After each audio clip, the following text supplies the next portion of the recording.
together from the cosmic reaches of the universe. Here, in this great hall of the Signal Watch, are the most powerful forces of good ever assembled. Join us as we discuss all manner of topics across the multiverse of comic books, history, creators, storylines, movies, and more. The Signal Watch podcast presents Kryptonian Thought Beast, a comics podcast series dedicated to truth, justice, and peace for all mankind.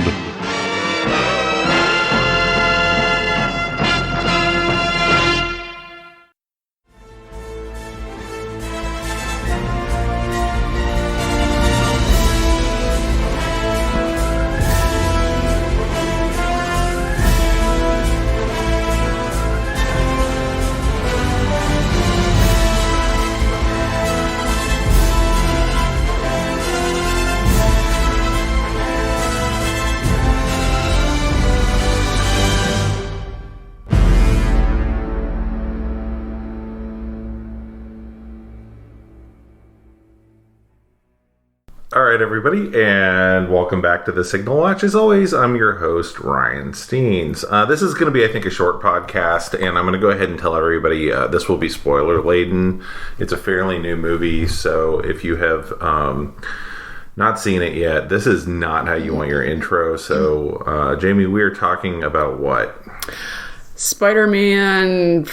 No Way Home. I was trying to remember which home it was. No Way Home? Exactly. So, just to recap, if you just pop into the podcast from time to time, or this is your first episode, we have not been to the movie theater. The last time I was in a movie theater was March 5th, 2020. And you last time you were in one was February to see Birds of Prey. Right. In which time, by the way, I just want to point out, Warner Brothers was sold from AT&T since then and is now being bought by Discovery. And who knows what the future of Warner Brothers who will own it next? Yeah, DC will be going forward, and I think that's somewhat relevant because this is from the old model that they had. If you're young and you don't know, or whatever, I think Columbia Pictures got the options to Spider-Man before it was purchased by Sony. I'm not positive of that, because it goes way, way, way back. I remember 20th Century Fox had the rights, I think, when we were in college. Never did anything with it. And now... Sony has been trying to kind of create their own Spider-Man universe of movies with the recent release of Morbius, which I think eventually we might get to. Well, they have Venom, right? They've got Venom. Okay. You're Venom! the alien who talks like an extreme wrestler in his head all the time. Hey, there's an audience for that. There's a huge audience for that, because everyone wants Hacksaw Jim Duggan yelling in their head.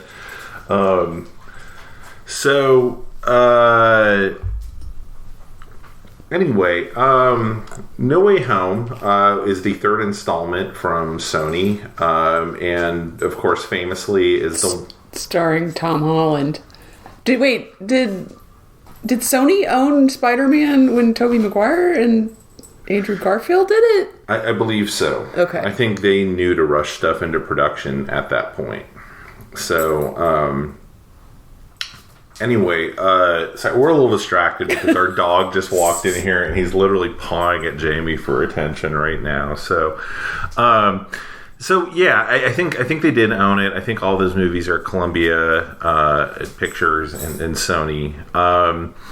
And so, yeah, you're going back at this point to believe 2002 was the release of the first Spider-Man movie. Yes. And back when we were fresh-faced 20-somethings. Good God. And yeah. Oh my God, we were 27. I think Tobey Maguire is our same age, so he would have been 27 when it came out. Yeah. Yeah. So it's going back quite a ways. I still think of those movies as being new. It's not quite for me, but yeah, they felt new when they came out.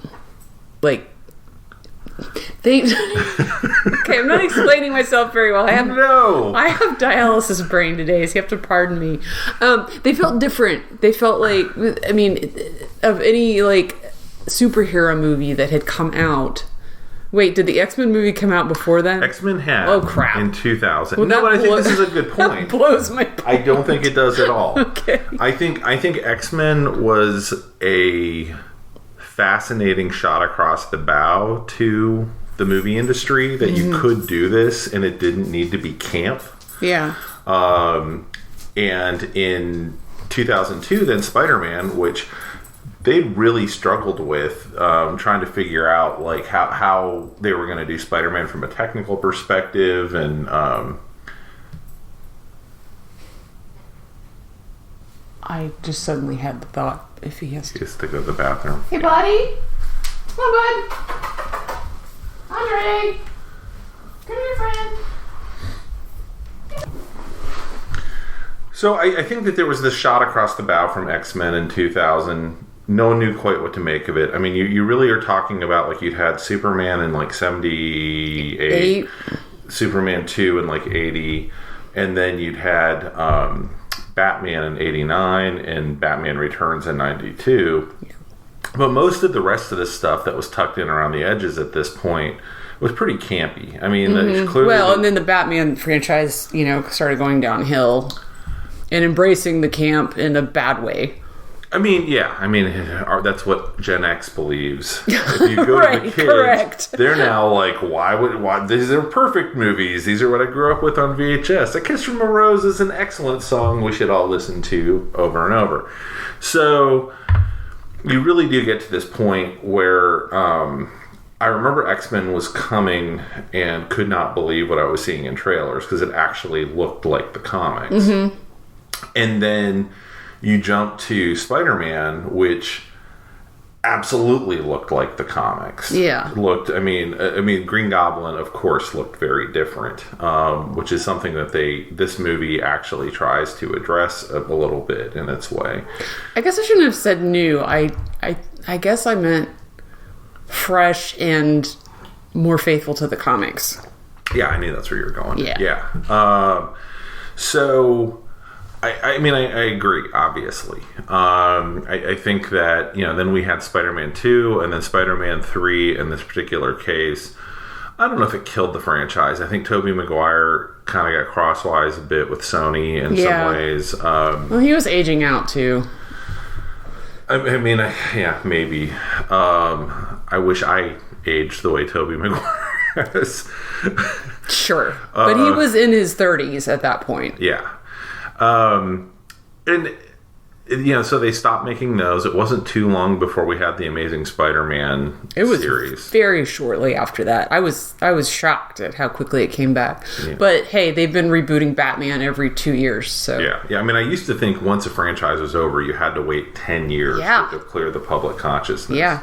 And they've kind of proven that not to be true. So now we're here on the third movie of Tom Holland, and that is not including his multiple other Avengers appearances.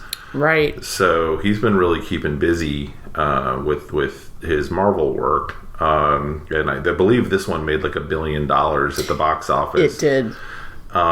Which is fascinating, because it was also really the first movie that told the studios, like, look, there is an audience that will turn up for movies even in the middle of the pandemic, apparently. I think that was part of it, though, because it'd been so long. We were finally getting to a point where people actually felt comfortable going to the theater, even though we were having kind of a surge in December. It was like just before that this came out. Spider surge. Yeah. So, and I think, yes, part of it was that people were excited for this particular movie, but also people were excited to go back to the movies. Yeah. And I think certainly the demographic that is turning up for Spider-Man movies is in particular, and people were willing to kind of roll the dice and give it a shot. In a way that I think like older movies aimed at older folks Oscar bait sort of things. Maybe not so much. And then I think, it's going to be interesting to see how everything shakes out on the other side of, 2022, really. But the actual movie, what'd you think, Jamie? So, I mean, because we waited so long to see it... oh, right. So we finally got the Blu-ray in. Yeah. I mean... We heard from so many other people, oh, well, you can buy it, and you could stream it, before now. Yeah. Why don't you do that? Once you've been spoiled, which I was, kind of in the first week, I was like, well, I've waited this long to see it. I can wait 5 more months because I've already been spoiled. I felt like, there's no rush to see it because I don't want to be spoiled. That ship has sailed. Yeah. I will say definitely COVID has also I just anticipate now I'm being spoiled and I don't care anymore. It has lengthened my ability to have patience. Yes. Yeah. I knew who was going to be in it. I kind of loosely knew the plot. But I really don't feel like those things spoiled it for me. I mean, yes, it would have been nice to have been surprised, but I hate to oversell it because I did that with the last Spider-Man movie, and I've seen it again on cable, and it's not the best. I would rather watch that than Batman v Superman for sure. It's a well properly constructed movie. It's fine, but there are a lot of things that are kind of it's fine. This one, I liked them being back in New York. They had enough history building to be able to bring in all of these other characters from all the other universes. It felt earned, and it was fun. And what I didn't expect was that it was sad. Yeah. I think that was really the thing that surprised me. I felt like this was supposed to be it's the end of the trilogy, so it has to end on a high note. Yeah. And it absolutely did not. But it kind of goes back to the roots of Spider-Man. He's like a sad sack. He doesn't have ends with Tony Stark to build him a suit. He's got to rely on his own smarts and everything, and no one knows who he is.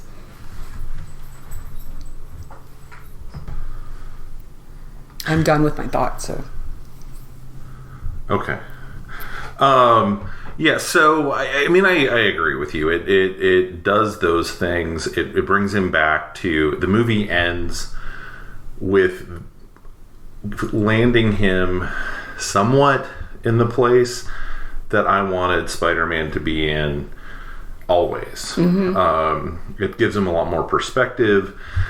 Like we said, we're going to spoil this thing, and this movie is roughly based on the comics that got me to quit reading Spider-Man. Oh, wow. Yeah. So, at the end of Civil War, I'm trying to remember everything correctly here. During Civil War, Spider-Man, who is now teamed up with Tony Stark, says, "I, Spider-Man," and Peter Parker takes off his mask at a press conference. At the end of Civil War, hullabaloo, someone's going after Spider-Man and ends up killing Aunt May. Okay. And Peter goes to the demon Mephisto, who everyone was expecting to show up for this damn movie, and said, Mephisto says, "What I want in exchange for her life returning is your love." And so Peter and MJ are not going. No one will remember they will not remember they were married. They were never married now in the comics, and which of course then is at this point, this is 2008, something like that. And so you're talking 22 years of comics or something like that of continuity that's now garbled completely. Yeah. because one of the first Spider-Man comics I ever picked up was the annual where Peter and MJ got married. Oh, wow. Okay. I mean, you're talking like 5th grade for me or something like that. That's a long time. Yeah. So the Spider-Man I grew up with, they basically threw in the garbage can. And it was a bad comic. This movie did a lot better job of, which they're just better writers and there's a lot more people thinking about it, of thinking about like, what is the scenario in which Peter is going to make that decision? Yeah, it has to be huge. It has to be huge. And I mean, he's watching reality get torn apart in front of his eyes.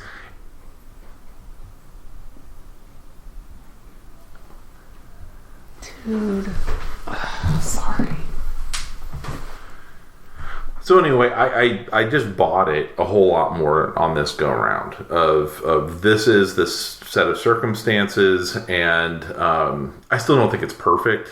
And I don't either. The blip, like they've done something monumental at the end that they're going to be dealing with forever. Like, it's unsatisfying, frankly, to me, that at the end of the movie, I'm like, well, does he have a social security card? Like, yeah, there were a lot of little... Does he have school records? Yeah, yeah. I mean, there were a lot of little issues. Like, one thing that stood out to me, and it was just something so little, but like, I think MJ is wearing the necklace that he gave her. Uh-huh.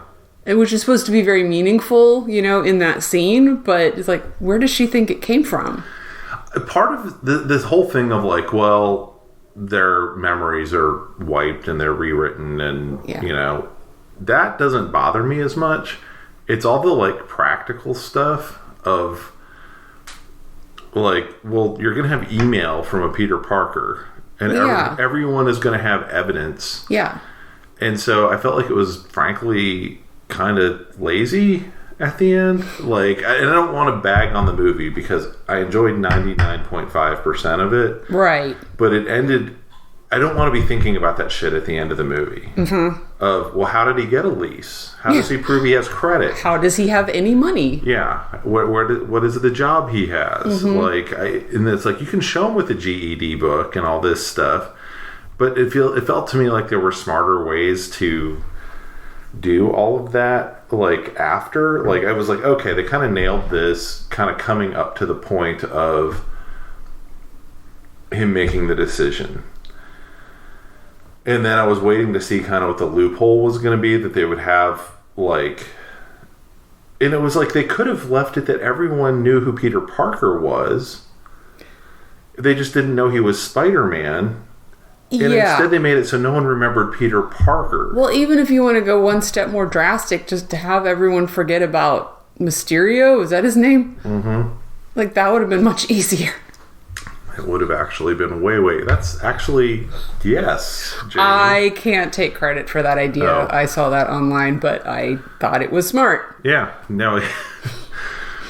that would have solved way more problems. Mm-hmm. But yeah, it's also an interesting movie from a technical standpoint because it was clearly shot entirely during COVID. Yes. So you have some of the supporting characters from prior movies, like green screened in, or not with anybody else, like Jay Jonah, like never actually. That actually really worked for me because he didn't really interact with anyone, so he kind of acted as like a scene separator, or I don't know. He kind of just tied the movie together a little bit. I mean, not completely because he's not in it that much. Yeah. But I did like that, yeah. And I like that they made him almost an Alex Jones type person in this movie. Oh, he very much was Alex Jones. That was clearly. And by the way, so we're from Austin, where it's the home base of InfoWars. Sorry. Yeah. And I very much remember Alex Jones when he was just a dude on cable access that you'd like pop a beer and watch when we were in college. Just because he was insane. He was insane.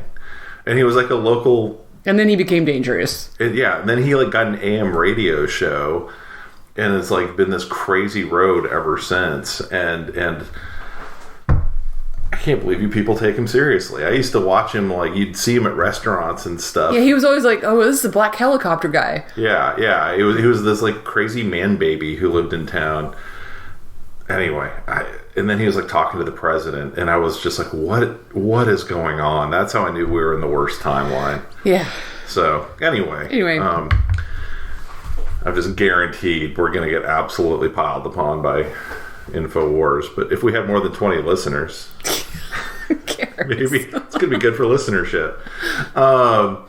Anyway, yeah, I thought that worked pretty well. But like Betty is in it for 30 seconds. Yeah, she's doing a news report, which, I liked that part of the movie in the first one. Yeah. So I'm glad they continued that.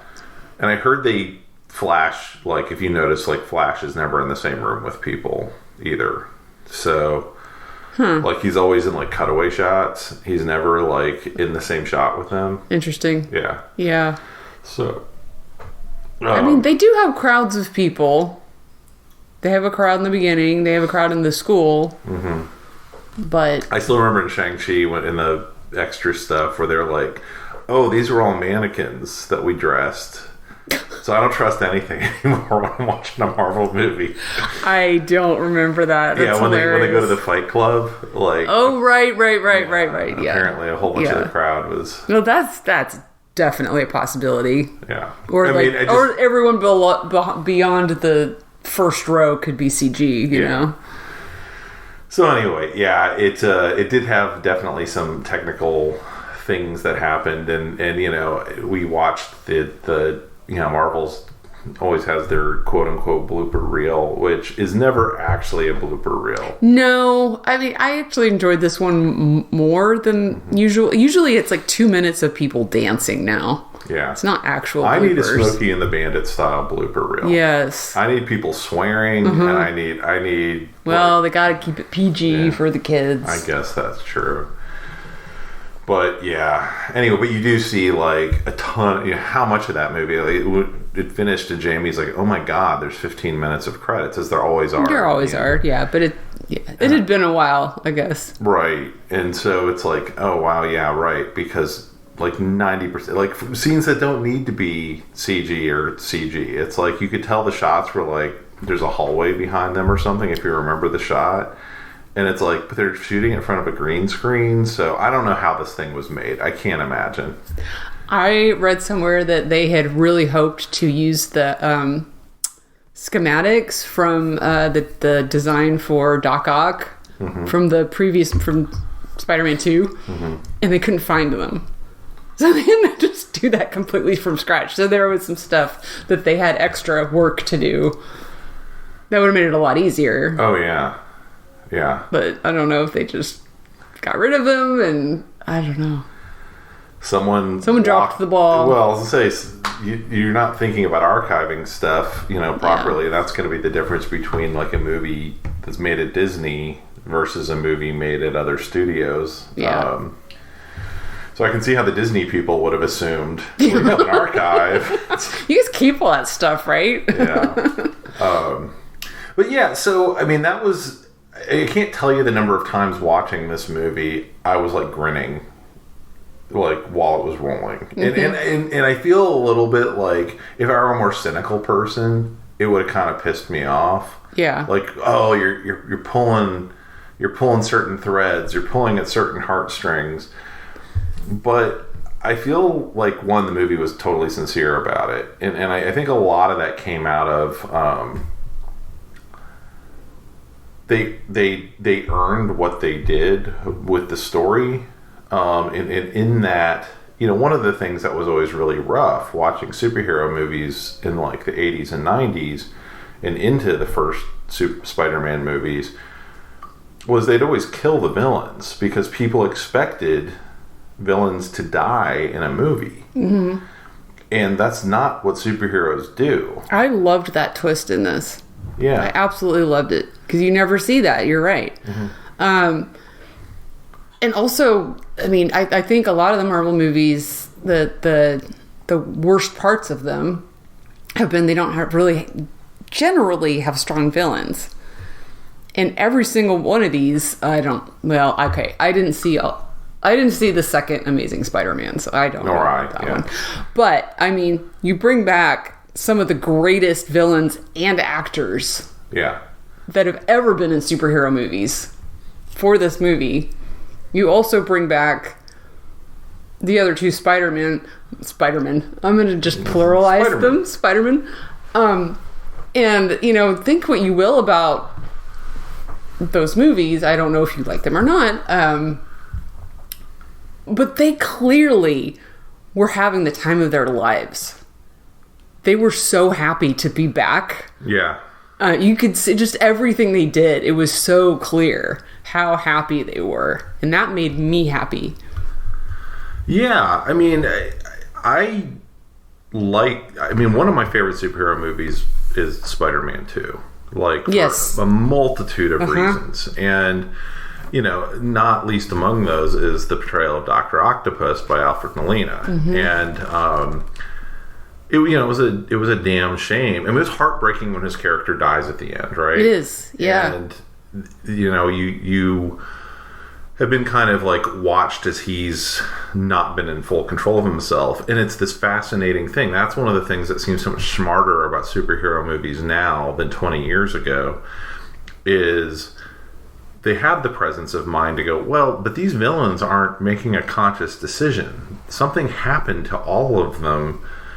They're not like deciding they're going to design a costume and go rob a bank. Go be evil. Yeah. In which, you know, you definitely have villains in the MCU who do this. And even that's treated with certain shades of gray. I mean, like if you watch Falcon and Winter Soldier, kind of the shades they gave Zemo throughout that. So I thought that's where I felt like everything was earned for this movie. Like, oh, we're going to spend this movie rehabbing our movies by rehabbing the villains in the movie.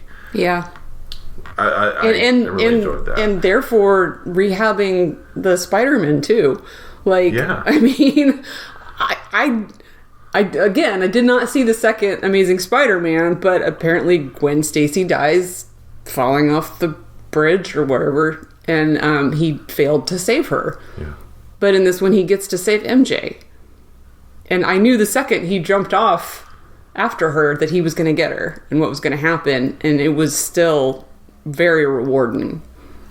Yeah, I'd never seen that movie, and I had a little verklempt I did moment too. He played that really well. Yeah. Because he was really emotional. Yeah. Yeah, he's emo Spider-Man. And then Tobey Maguire's Spider-Man gets to have the moment when Tom Holland, Peter 1, what are we calling all these Spider-Men? Is about to murder Green Goblin. And he steps in front of him. Yeah. And that I thought was really well acted.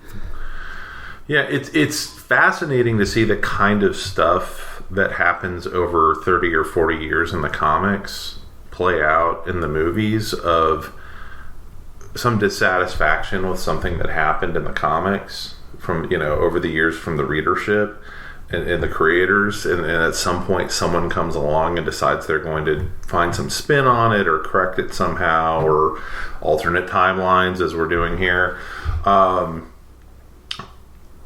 To actually see that come to the big screen this way and actually tell that story without it being a, you know, mirror universe of like, well, clearly we're just going to do like the evil Spider-Man lives over, you know, on the other side, which is kind of where I expected if they started getting into multiverses where these movies would end up going. I mean, it's such a tantalizing thing that I'm shocked that I don't think they're doing Earth 2 or 3. I can't remember which is the evil Earth right now in DC, but usually Earth 2. Would make sense. And I can't figure out if they're going to do that in the Flash movie. But yeah, so anyway, there's also a whole irony here too of Marvel never did multiverse stuff. that was crazy DC stuff. And they really didn't delve into it until I mean, the Ultimates universe stuff was obviously a separate universe, and that started in like 2001, something like that. I feel like we were in Phoenix when I started reading. Well, those were the collections I started. Oh, yeah. Then it started before then. Yes. Yeah, no, it was just, I think, before we left Austin. Okay. So, actually, I know I read Ultimate Spider-Man had been running for a while. I bought Ultimates 1 like while you were in Phoenix and I was in Austin. So that would have tagged it exactly. So, yeah, it's fairly new to Marvel, and they've done more with it certainly in the last 10-15 years, but it's been DC's bread and butter since like 1960 or something like that. Like really, really early in Silver Age Flash, you get introduced to the idea of multiverses, and then it just kind of expands and expands from there. And they of course tried to collapse it in the 80s with Crisis, but it's, I think I was saying to someone, it's like a gambler who they're like, well, we know we messed it up last time, but this time I can't lose. This time I can't lose. I know exactly how to play this time. And they come back from more multiverse madness. And so to see Marvel, I mean, when we saw Endgame, and they started messing about with like the different stones and going, oh, you might splinter reality if you do this. I was like, oh, I know where this is headed. And so... Yeah, we're just going to mention that and just not follow up on it. Yeah. And I don't think that's necessarily what they're doing, because they, the What If show has, of course, been out there and other things suggesting it's always been like that. But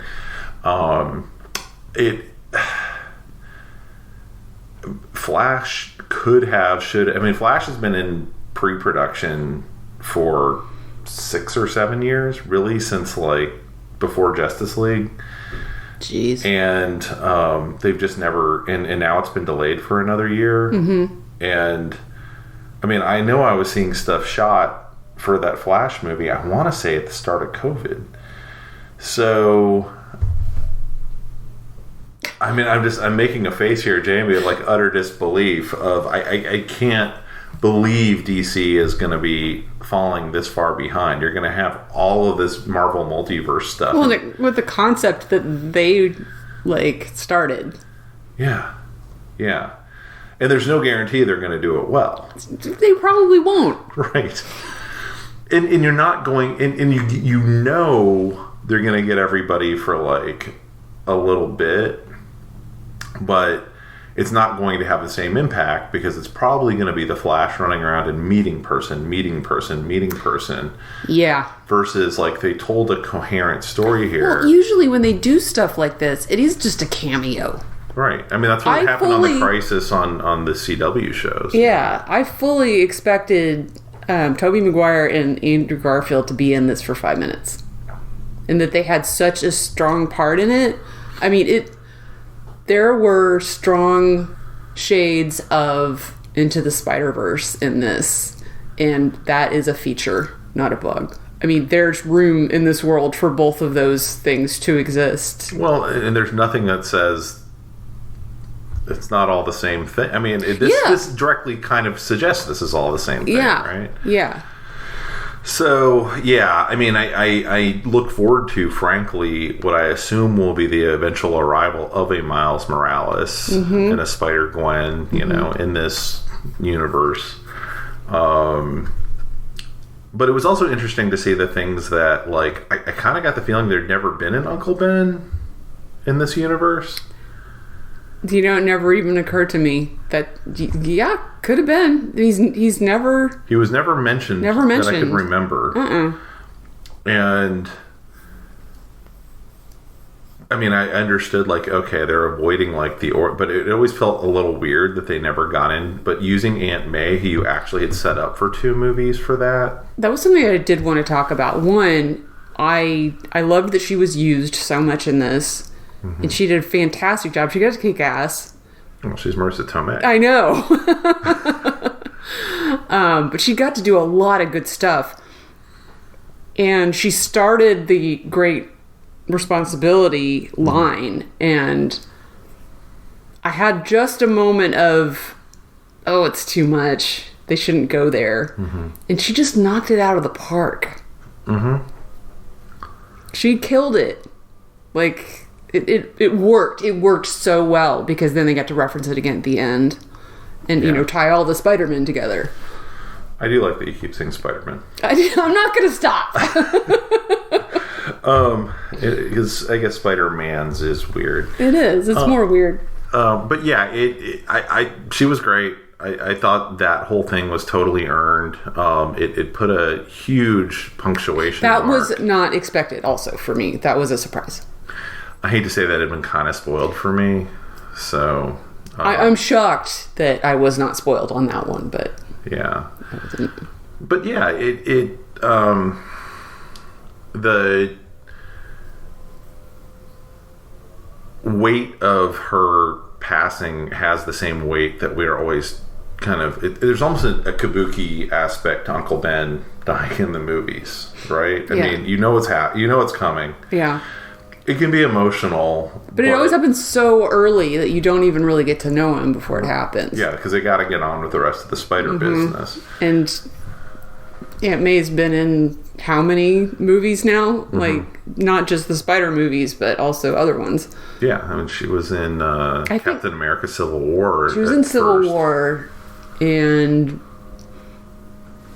was she in Endgame? I can't remember if she was in the funeral scene. She might have been. I don't remember. Oh well, doesn't matter. But yeah, I mean, this movie could have easily... It was long, and it easily could have been another 30 minutes, and I would have been fine. Yeah. I mean, we did keep pausing it, but I don't think... Well, I mean, Endgame was, what, 3.5 hours? Was it? I think so. Or at least it was over 3 hours. I know when I walked out, I had a long gray beard. At this point, 2.5 hours doesn't seem long for a Marvel movie for me. It seems about normal. Yeah. I mean, and I never know how much of that is the 15 minutes of credits. Right. Yeah, they have a very long run time, but I easily could have dealt with more. And because they still took time. This is going to sound like I'm running it down, but to do cutesy shit in the movie, like they still took time for the Spider-Man to, like, oh, you do this, oh, you do that, the whole thing of like Peter 1 having organic web shooters, and them like, whoa, what are you doing? And going ahead and getting into that. Does it come out anywhere else? Like all the stuff you're thinking immediately. Even the scene that I almost thought, the writing on this a little bit not there. The scene with all the villains in the when they've all been captured and they're all talking to each other. They almost pushed the line there for this isn't working for me, but they didn't. And then they moved on. But yeah, all of that was done really well. Yeah. So the lizard talks in this. So we only ever saw Amazing Spider-Man 1 once in the theater. My only memory of that movie is literally laughing out loud when Peter goes into his like lair and like he's like, well, what's he up to? And he like goes to the computer and there's the simulation where the little lizards like run around town. I was like, he took time to program this? Like, he put graphics in there? Yeah. He found little lizards? He wrote a program to show little lizards? Like... Just so that if someone came into his lair, they'd know what was going on. Who is this for? Yeah. You're not showing this to a committee. Maybe he thought he would forget. Oh, right. I'm turning everyone into lizards on Thursday. Lizard people. I know people love it. I just... And the thing is, I didn't really like Andrew Garfield. And I didn't like his Spider-Man. I didn't either. I didn't like his Peter Parker even more than I didn't like his Spider-Man. Yeah. It was like extreme emo, like Poochie Spider-Man. He didn't bother me here. I think mainly because he looked like he was having a blast. But I think he's a very smart guy and has had time to reflect on what didn't work. Yeah. I think this is, I heard afterward, I got really annoyed with Twitter because people are like, oh, now we need a separate universe of Andrew Garfield Spider-Man movies. I was like, fuck you. We already had that. And now I'm kind of like, meh. I might watch those. He was charming once again. It's the Andrew Garfield I've liked in other things. So, I mean, I just don't, I don't want to like bag on a, director writer, but it might have just been Mark Webb who was the problem. Yeah. So, move on. If you want to make another one or two of those, I mean, I do think at some point we're going to get some crazy mashup of the animated and live action. I have to imagine that you can't not start thinking about trying to do it. Yeah. I'm just trying to imagine how that would work, even. And I mean, what it would look like. Well, I mean, if nothing else, I want to get Kirsten Dunst back as MJ for like 15 minutes. Like, she'd do it. I know she'd do it. Yeah. Because it'd be so much fun for her to come in and play that role again at this point. I am glad that Zendaya got more to do in this. Oh. And of course she was going to get more to do because she knows the secret now. But yes. And she got to do more than, like, look through her hair. Right. I mean, obviously it's funny, her being kind of disgruntled teen. Mm-hmm. But that's not going to be her only character trait. I mean, and her having a relationship with Peter, knowing all the secrets, she's going to have to be truthful at some point. Mm-hmm. And I think we got to see her true character in this. Yeah. And she's very helpful. And, and I think in a worse movie, they would have let her die. In a way worse movie. I had the split second of, they're going there until Andrew Garfield jumped off. And then I was like, oh, right. Yeah. Yeah. But I don't think they would have let Aunt May die and her die. Well, I mean, there's also a little bit of, like, whose contract is up. Yeah. And, she's not Mary Jane. She's Michelle Jones. Mm-hmm. So, I think, in some other world, since we're talking multiverses, I think that this movie may have never been wanting to go there because it's too good for that, frankly. Yeah.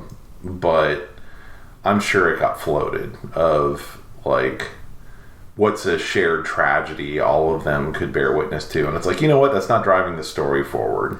Well, and isn't Ned, like, didn't he turn into the Goblin at some point? And he said his name in this, his last name, and it wasn't Leeds. Huh. He said something else. Okay. Well, I just was thinking of the conversation that he was having with Osborn, I think, and he said, my son used to be his best friend, and then, I can't remember who he was talking to. It might not have been Osborn. It was Osborn. Was it? Okay. Yeah. Because then that was when he was like, ooh. But I think that was just to fuck with Ned. I thought it was a way more of an interesting choice for, like, Ned might be magic. Oh, yeah. Like, that's okay. Like, I can totally see him popping up in movies for the next 10 years, like, hanging out with the Sorcerer Supreme crew. Yeah. That's an interesting twist for him to go down. Yeah. But, I did like him futzing with the ring. Yeah, that was pretty funny. Yeah. It was good stuff. And that actually reminded me of probably my favorite. Well, I don't know. The action scene at the end was pretty good with the 3 Spidermen. I'm going to say it again. But I really loved the scene with Doctor Strange fighting Spider-Man in the, like, Mirrorverse. That was really cool. Yeah. It made me want to watch Doctor Strange again really bad. Well, I'm going to watch it. I don't care. We have Disney Plus. That's true.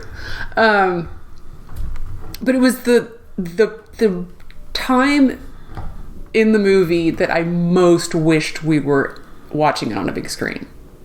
There were many instances in which I had a lot through the whole movie, but that was like the peak of that for me. Yeah. Yeah. But yeah, I mean, from the minute I mean, I love the bit of Peter chasing down the admissions counselor. Oh yeah, on the road, and then like then kind of the introduction of Doc Ock there. It was just really well done, and that I was saying, like, the smile the movie kept bringing to my face. I mean, it was just such a freaking delight. And I want to watch it again now. Yeah, how the whole sequence was put together, and his Octavius's discovery that he doesn't know what's going on, because his thing was always his absolute certainty. Mm-hmm. But yeah, and just seeing that hint of the Goblin's pumpkin, if it drives all the kids back to go watch those 20-year-old Spider-Man movies, good. They can see Macy Gray at the festival, the international festival or whatever it was. Well, it was such a delight to watch Alfred Molina again, and to see him play both Doc Ock and Dr. Octavius. Mm-hmm. Like that switch, that immediate switch is just he's so good. To your point, I mean, yeah, they were hiring amazing actors for those roles, mm-hmm. and they let Willem Dafoe go nuts. I mean, it feels like the first 20-25 years of superhero movies, they hired like the well-known actor to play the villain, and then hired the new kid, or mm-hmm. less well-known mm-hmm. person to play your hero. Yeah, it was your Lex Luthor and your Danny DeVito, Michelle Pfeiffer. Yeah, I mean Jack Nicholson. I mean who? Jack Nicholson. No bells. Yeah, no, you're absolutely right. It was kind of these like scenery chomping, mm-hmm. That's the meaty part. Yeah. And then once Marvel hit, it was kind of, I mean, that happens kind of, but not as much. They didn't focus as much on that. No, and I think you maybe even going back and watching those first early movies, anyway, there was still a little bit of that flavor. I mean, you're still got Hugo Weaving, he was the big draw for Captain America at the time. Right. Right. Thor, I guess not really, because that was like Loki and a robot. But Captain America, Iron Man may have been the thing to put the seed in everyone's head, because they saw what happened when you had a super charismatic lead, and it wasn't just like a cipher. Right. But they'd also cast Bridges as... Wait, it's not Jeff Bridges, it's Dennis Quaid. No. Wait, who are you talking about? As Ironmonger. It wasn't... It's Dennis Quaid, isn't it? No. Wait, it's Jeff Bridges. Yes, it is. You looked at me like I was crazy when I said Jeff Bridges, and I was like, wait a minute. No, you're absolutely right. I was thinking he was too young for that part then, but he wasn't. No. He wasn't at all. No, he shaved his head for it. Yeah. Yeah. Yeah. Okay. Made me feel like I was in an alternate universe for a second. Sorry. I was having some Mandela Well, you effect. started throwing Dennis Quaid at me. I was like, well, that's not right.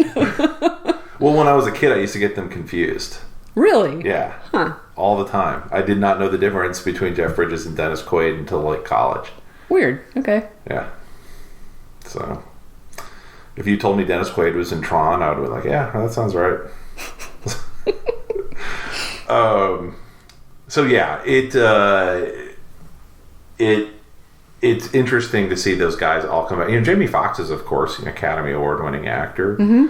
and he was clearly having a good time, not looking like a total doofus, getting to look like Jamie Foxx. Yeah, wasn't he blue in his movie? Well, he was blue. Yeah, they clearly were like, those designs sucked. Yeah. So he doesn't look exactly like Electro from the comics, because Electro from the comics looks like a Steve Ditko, like 1960s character. Mm-hmm. So what they did is they used where he has the like lightning parts of his costume that are like felt or whatever. They actually were appearing as sparks around him. Oh, okay. Which was a nice, nerdy touch. But I liked also that he was drawing his power a bit from the arc reactor. Oh yeah, no, sure that was tying cool. Everything together. But yeah, I mean, we don't ever need to see a comics accurate Electro. Like, I'm good. I would like to see eventually the Scorpion show up based on what they did with Vulture. It would be very, very cool to see that at some point in the future. But yeah, I don't know. I mean, I think you're right. Like it ends on a incredibly sad note, and it's a real reminder kind of Spider-Man and kind of where he fits in for comic readership. Of people think of him as being like the quippy guy who's like, you know, flying all over the city. But there are people that hate him. Well, he exists for the readership as the guy who shows you it doesn't matter how bad things are, you can get up again. You can take it. Yeah. Like, I think of like the iconic Marvel characters and DC characters as kind of having particular, like, you can sum up what they're about in a couple of sentences, a sentence or two. Sure. And, you know, people, oh, great power comes responsibility. Well, what does that actually mean? And it means, sorry, dude. Like, that spider didn't give you a gift. Suck. Yeah, you have a curse now, and you gotta bear the brunt of all the things you can do now. And they do that in various ways. I thought Spider-Man, the first one, Homecoming, did a good job of like showing, okay, the physical weight that, you know, is a manifestation and kind of a symbol of everything that he's got to pick up and throw off. And this one, you know, he had to sacrifice everything at the end so everyone would be okay.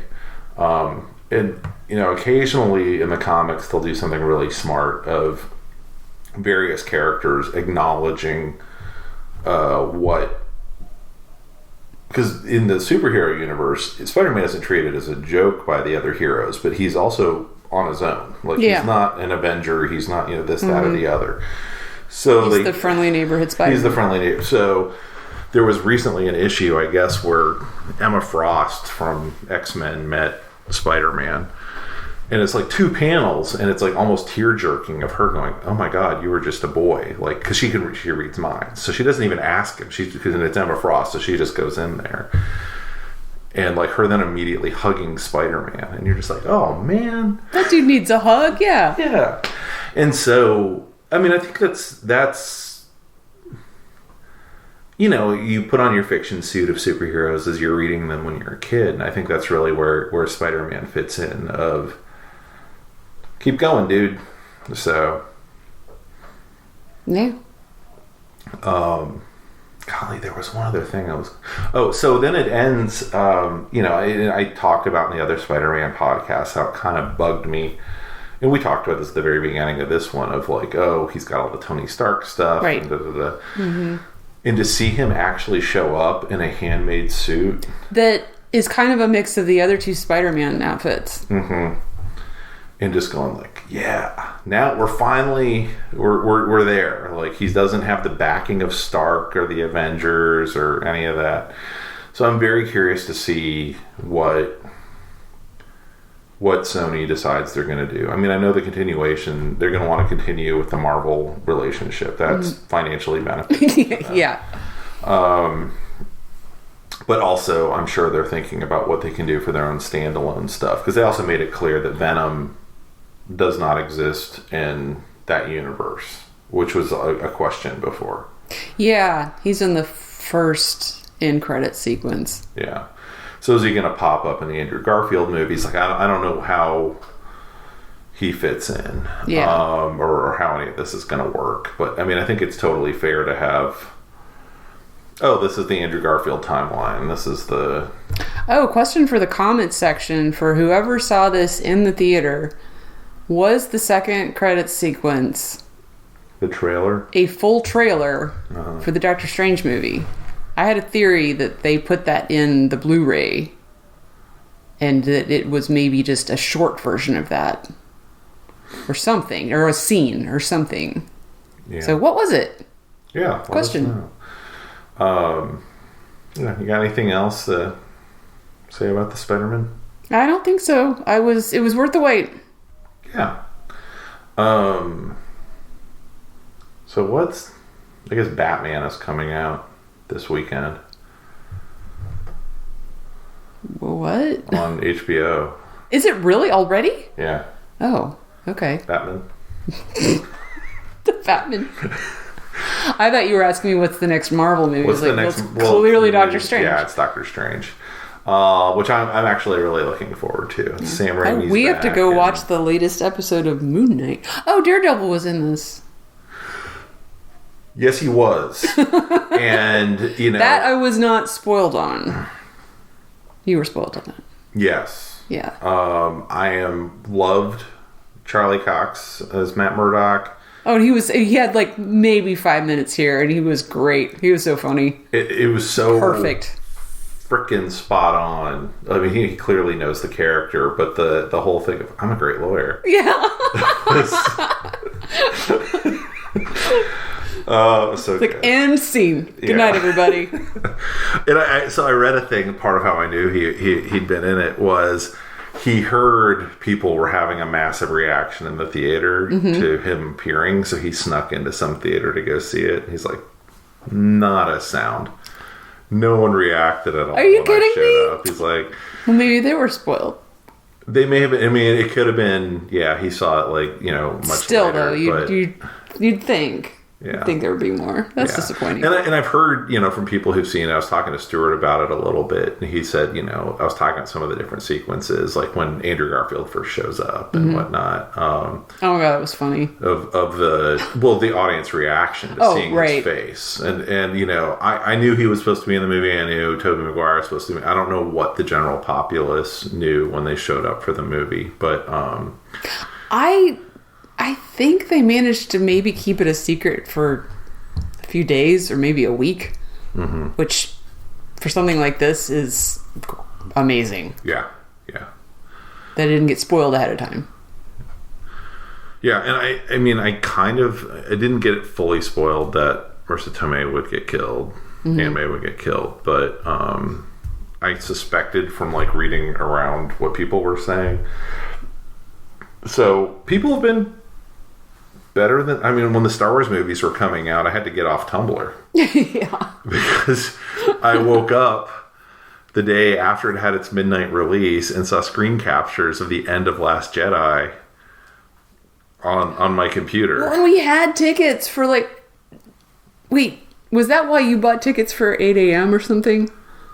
I don't remember anymore. I'd have to go back and look at the blog. I feel like we had tickets for day 2 or 3, and then you saw something online and hopped on. Yes, that was why. Tickets for 7 a.m. the next morning. Yeah. Or something crazy early. It was because I was already seeing it. Yeah. I think we were going to go Sunday. And it was the front row or something. Yeah, but I was like, well, I'll have seen the whole movie on social media. Right. But yeah, people have been really, who knows? I mean, it's self-selection too of who I follow on social media now. But, sure. I guess I can unblock my Spider-Man spoilers on Twitter now. Because people are still going to be talking about that. Fair enough. Yes, that may be why I knew a few things you didn't. That's true. So, all right, everybody. Thanks so much for joining us as we spun our webs into the Spider-Verse. We'll be back whenever. I have more podcasts in the queue right now that I know what to do with. He really does. So thanks so much, and we will be back soon. Bye.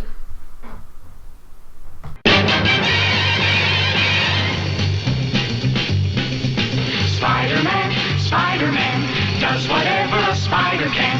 Spins a web any size, catches thieves just like flies. Look out, here comes the Spider-Man. Is he strong? Listen, bud, he's got radioactive blood. Can he swing from a thread? Take a look overhead. Hey there goes the Spider-Man. In the chill of night, at the scene of a crime, like a streak of light, he arrives just in time. Spider-Man, Spider-Man, friendly neighborhood Spider-Man. Wealth and fame, he's ignored. Action is his reward. To him, Life is a great big bang up. Wherever there's a hang up, you'll find the Spider-Man.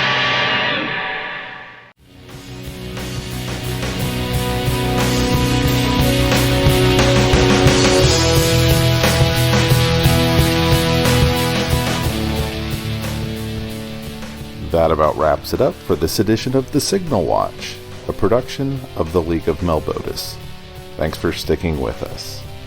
If you enjoyed the podcast, we invite you to drop on by the Signal Watch blog, where you'll find write-ups of a wide variety of movies and more. We'd love to hear from you, so find us online and let us know what you think. Whether you prefer email, blog comments, or social media, we'll be happy to hear from you. We'll be back soon with more exceedingly high-quality content. So, until next time, God damn it, babies, you've got to be kind.